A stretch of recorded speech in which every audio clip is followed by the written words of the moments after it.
दोस्तों, आप सबका बहुत बहुत स्वागत है बीके टेक्निकल क्लासेज में। अपन रोज़ टेक्निकल हेल्पर का जो 2018 का 23 अगस्त 2018 का जो पेपर है उसका अपन रोज़ लगातार सॉल्यूशन कर रहे हैं। अपन रोज़ 25 क्वेश्चन को सॉल्यूशन कर रहे हैं और साथ ही साथ में आज अपन का ये 23 अगस्त का जो फर्स्ट शिफ्ट वाला पेपर था वो आज अपना कंप्लीट हो जाएगा और अपन कल सेकंड शिफ्ट वाला पेपर स्टार्ट करेंगे, ठीक है। और अपने 75 क्वेश्चन अब तक हो चुके हैं और आज से 76वें नंबर पर अपन स्टार्ट करेंगे।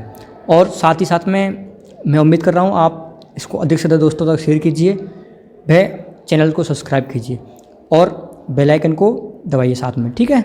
और क्लास अच्छी लगे तो आपको लाइक भी करना है। चलते हैं फिर, ओके ना। तो अपना है क्वेश्चन, किसी दिए गए महाचुंबकीय क्षेत्र के साथ समायोजन में स्वयं को परिवर्तन करने की किसी डायपोल की क्षमता का मापन क्या है। यानी कि किसी महाचुंबकीय क्षेत्र के साथ समायोजन में स्वयं को परिवर्तन करने की किसी डायपोल की क्षमता का माप क्या है। तो इसमें होगा डायपोल गति, यानी कि जो डायपोल होता है उसकी गति, ठीक है। अगला क्वेश्चन है, निम्न में से एक पैराग्रामैग्नेटिक पदार्थ का क्या है। यानी कि इनमें से कौन सा है जो पैरामैग्नेटिक पदार्थ है। पैरामैग्नेटिक पदार्थ कौन सा है, तो इसमें से है टंटालम, यानी कि डी आंसर होगा। ये क्या है, पैरामैग्नेटिक पदार्थ होते हैं। पदार्थ तीन प्रकार के हैं, पैरामैग्नेट और डायमैग्नेट। इसी प्रकार से तीन प्रकार होते हैं, ठीक है। अगला है, किसी पदार्थ का गुण जो सरलता की व्याख्या करता है, जो मैग्नेटिक फ्लक्स भाग में स्थापित करता है, वह है। तो इसमें होगा पारगम्यता, यानी कि सी आंसर होगा। क्या, सी, पारगम्यता, जो मैग्नेटिक फ्लक्स भाग में क्या होता है, स्थिर करता है, ठीक है। अगला क्वेश्चन है, परम एलॉय का मुख्य क्या है। यानी कि परम एलॉय का मुख्य क्या है। ये थोड़ा निम्नी भाषा है, हिंदी गूगल होता है वो ऐसे होता है, ठीक है। तो इसमें होगा निकिल। क्या, निकिल इसका मुख्य भाग है, ठीक है। अगला है, तत्व जिसकी पारगम्यता इसके मुक्त स्थान की तुलना में कम होती है, वह है। यानी कि किस तत्व की पारगम्यता उसके तुलना में कम होती है, तो वह है डायमैग्नेट। यानी डायमैग्नेट क्या होती है, कम होती है, ठीक है। अगला है, परमेबिलिटी का व्युत्क्रम क्या होता है। जो परमेबिलिटी होती है उसका व्युत्क्रम क्या होता है, तो उसका व्युत्क्रम होता है रिडक्टिविटी। क्या, रिडक्टिविटी। अगला है, यदि कोई कैपेसिटर 10 वोल्ट पर 0.24 कूलाम का चार्ज वहन करता है तो उसकी धारिता क्या होगी। यानी कि कोई कैपेसिटर 10 वोल्ट का है और 0.24 कूलाम का चार्ज वहन कर रहा है तो उसकी धारिता क्षमता क्या होगी, तो वो होता है C बराबर Q/B। तो अपना Q कितना है, Q है अपना 0.24 कूलाम। कितना, 0.24/10 कितना है, 10। तो इस पॉइंट को उठाएंगे, यहाँ पर 0 बढ़ा लेंगे, ठीक है। तो आ जाएगा अपना 0.24, ठीक है, 0.24। एक मिनट, तो इसका आंसर हो जाएगा कितना,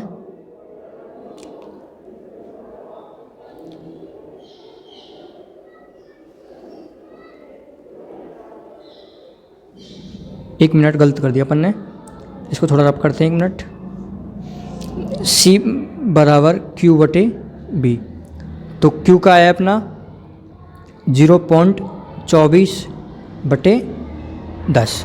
2 पॉइंट हटाएंगे तो 2 0 बढ़ेंगे यहाँ पर, तो कितना हो जाएगा, 24 में 1000 का भाग देंगे तो अपना आ जाएगा 0.024 फैरेड।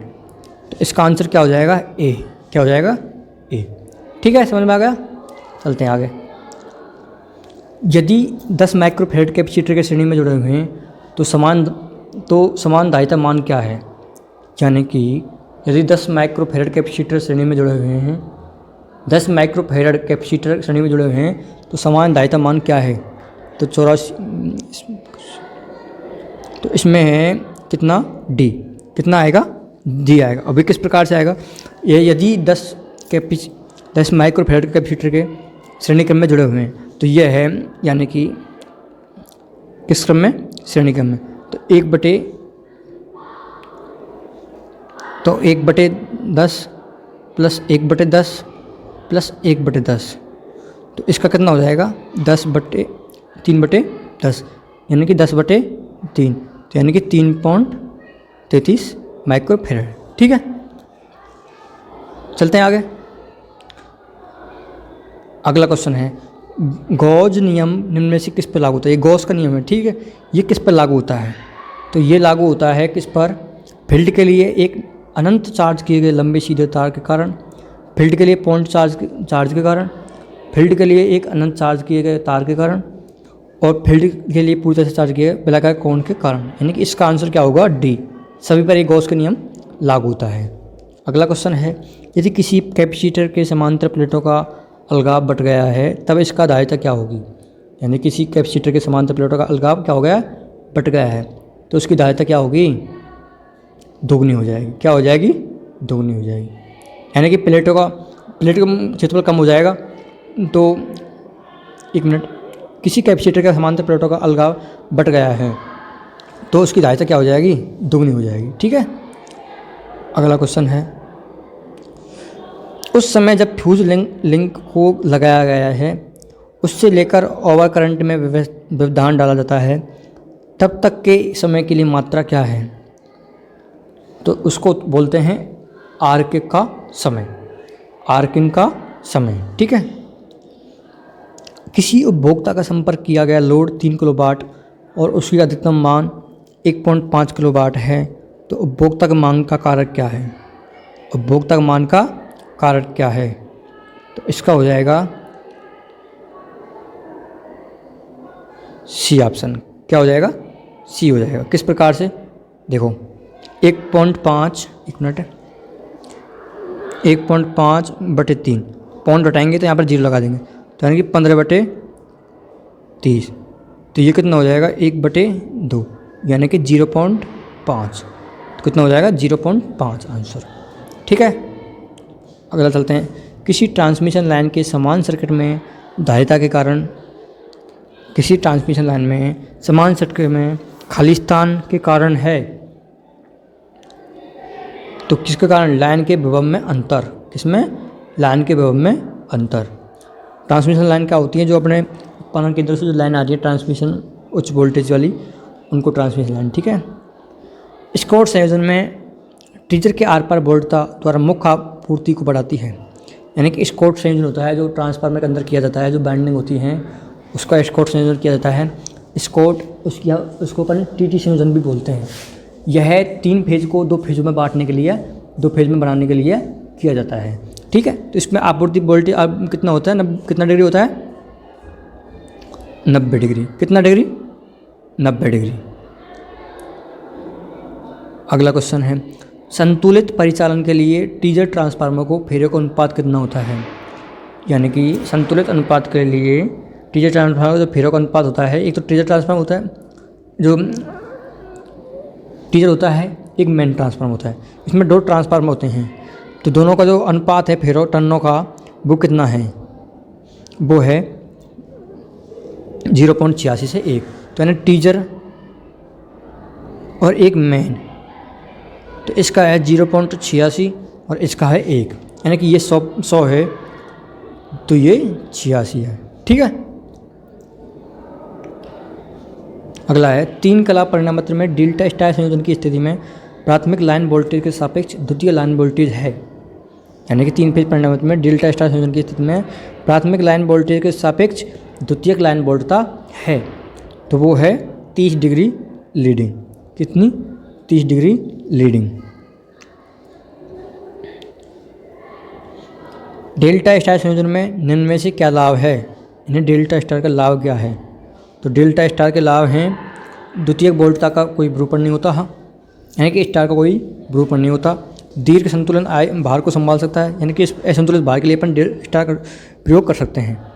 अगला है 3 फेज 4 तार प्रणाली का प्रयोग कर सकते हैं इसमें, यानी कि अपन न्यूट्रल ले सकते हैं। ठीक है, और प्राथमिक पक्ष अनुप्रस्थ पक्ष का कम होता है। ठीक है, तो इसका आंसर क्या हो जाएंगे, सभी। क्या हो जाएंगे, सभी।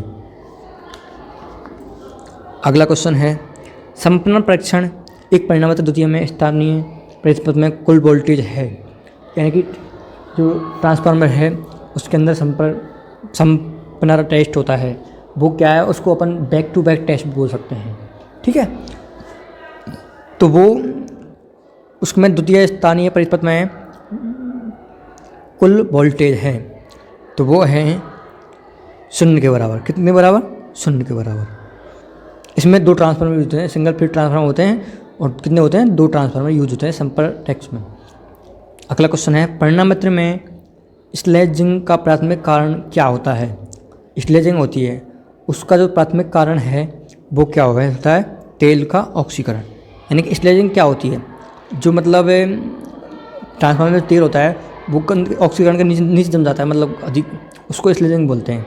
ऑक्सीकरण का, तेल का ऑक्सीकरण हो जाता है। ठीक है, अगला है निम्न में से कौन से परीक्षण को 2 समान परिणामत्र की आवश्यकता होती है? तो अपन हवाला देखा था ना, बैक टू बैक टेस्ट, यानी संपूर्ण टेस्ट को दूसरा नाम है बैक टू बैक टेस्ट। तो इसमें कितने 2 ट्रांसफार्मर की आवश्यकता होती है। अगला है परिणामत्रों में श्वासी में प्रयुक्त होता है तो क्या होता है? सिलिका जल। जो ट्रांसफार्मर में जो श्वासक होता है उसमें क्या होता है? सिलिका जल होता है ना। वो क्या है, मतलब जो ट्रांसफार्मर तेल के अंदर जो नमी है उसको जाने से क्या करता है? रोकता है। ठीक है, अगला क्वेश्चन है परिणामत्र पर लघु परिपथ परीक्षण के दौरान लोहानी नगण्य होती है, क्यों? तो प्राथमिक पक्ष में आरपीट वोल्टेज क्या होते हैं? निम्न होते हैं, क्योंकि लोहानी हमेशा वोल्टेज पर निर्भर करती है। और जो लघु परीक्षण टेस्ट होता है वो हमेशा कॉपर लॉस ज्ञात करने के लिए किया जाता है। ठीक है, अगला क्वेश्चन है एक सजीव विद्युत अग्नि के लिए निम्न में से कौन सा अग्निशामक उपयुक्त होता है? यानी कि सजीव जो तार होता है, चालक तार होता है, उसमें विद्युत के आगे लेके किसका यूज करते हैं? तो इसमें है CO2। किसका? CO2 का यूज। अगला है एक खालिस्तान एक सूच है जो 2 बिंदुओं पर संयोजित परिपथ को खोलता है। एक सूच है जो 2 बिंदुओं पर संयोजित परिपथ को खोलता है तो वो है दोहरा ब्रेक स्विच। कौन सा है? दोहरा ब्रेक स्विच। तो थैंक यू दोस्तों, आज अपने 100 क्वेश्चन कंप्लीट हो चुके हैं और कल अपन से सेकंड जो शिफ्ट है उसका पेपर स्टार्ट करेंगे। ठीक है, इस वीडियो को अधिक से अधिक दोस्तों तक शेयर करना है। Okay, bye.